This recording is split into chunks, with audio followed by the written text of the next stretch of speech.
Driving. Melanie and Diana had been driving for days together.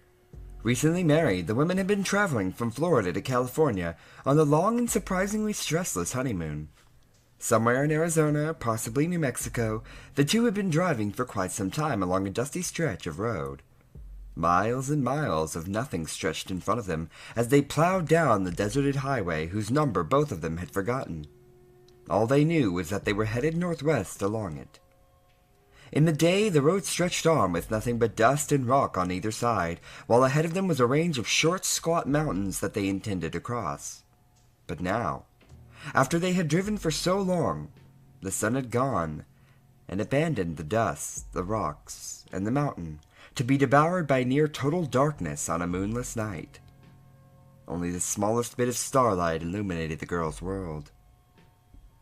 Both talked and let the time pass as they drove. They were in no rush, but slowly, they began to wonder when this stretch would end. Shouldn't we at least start feeling an incline? They thought. But white line fever often sinks in without you noticing it. Besides, they were enjoying their long overdue and well-deserved time together as wife and wife. As they drove and drove, their highway hypnosis finally gave way, as they both saw it, and a dreadful feeling began to seep in, replacing the happy and carefree feelings that they had felt along this trip. Each time they noticed it, Melanie would grab Diana's hand and squeeze it, a comforting motion to assuage the worry and dread nailed into them each time they saw the fuel gauge drop and drop. They had been driving for so long. They should have gotten there already. And that's when they realized something was wrong. Did they misjudge the length? Did they not fill up before? Whatever it was, it just didn't add up. And like the inevitable swing of the Reaper's scythe on all our mortal coils, the car began to slow as the gas that had turned to fumes turned to nothing. And with a crunch on the gravel ground, the car stopped. Checking both their personal phones and Diana's work cell phone, they found, not much to their surprise, that signal was non-existent out here. It wasn't really a shock considering that they had suffered dead spots often on the drive thus far. So, the conversation began as to what to do. Stay in the car, or walk forward. And then a compromise was reached. They would walk forward a bit to see if by some stroke of luck there was a sign of civilization close by, or even perhaps a roadside assistance call box. Granted, it was nearly pitch black out, with but a small bit of ambient light. The road was a black stretch touched by oceans of deep purples and blues dotted with shadows. It was still rather warm outside, and they both felt that the fresh air could be good for them. They did their best to make fun of the situation by joking and being playful, in order to ignore the possibilities of their unfortunate situation. The two had trod for but a few minutes before the car was out of sight. They then discussed whether they should turn around and go back, and each time they did, the discussion ended with, "Just a bit farther. Just a little bit longer." And so they went on, farther and farther, wrapped up in their quest and in each other, not noticing much else, until it snuck up on them.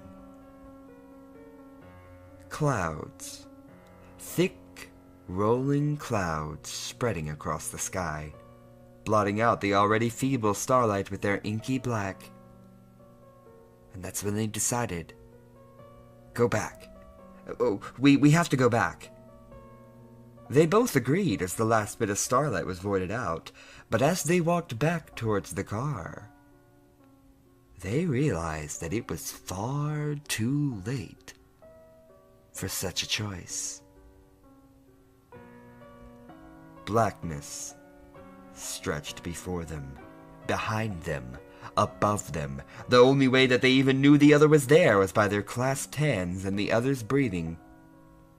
We'll eventually get to the car, they thought. Just keep a straight line and we'll get there. On and on they walked, but nothing broke up the monotonous pitch black. Worry, panic, fear, and frustration seeped into their voices. Only the fact that they held each other's hands throughout it and knew that the other was there kept them from devolving into abject loss and hopelessness. It felt like an eternity. And then, light.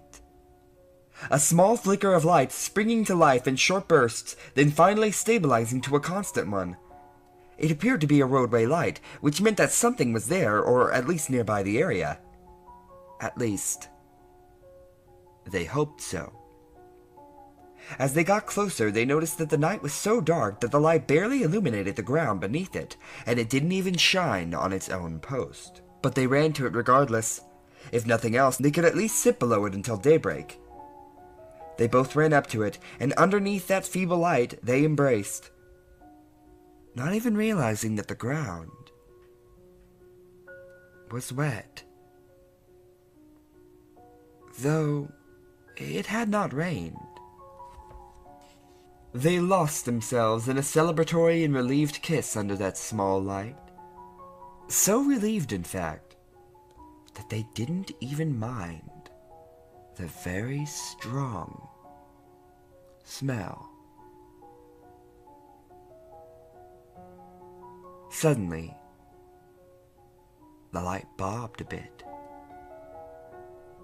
They both looked up, as two bulbous, cloudy white eyes were revealed by the moving light.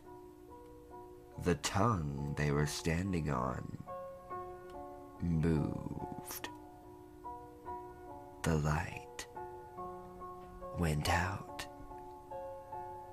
and the wives screamed, holding each other, as the monstrous jaws they had walked into slammed shut.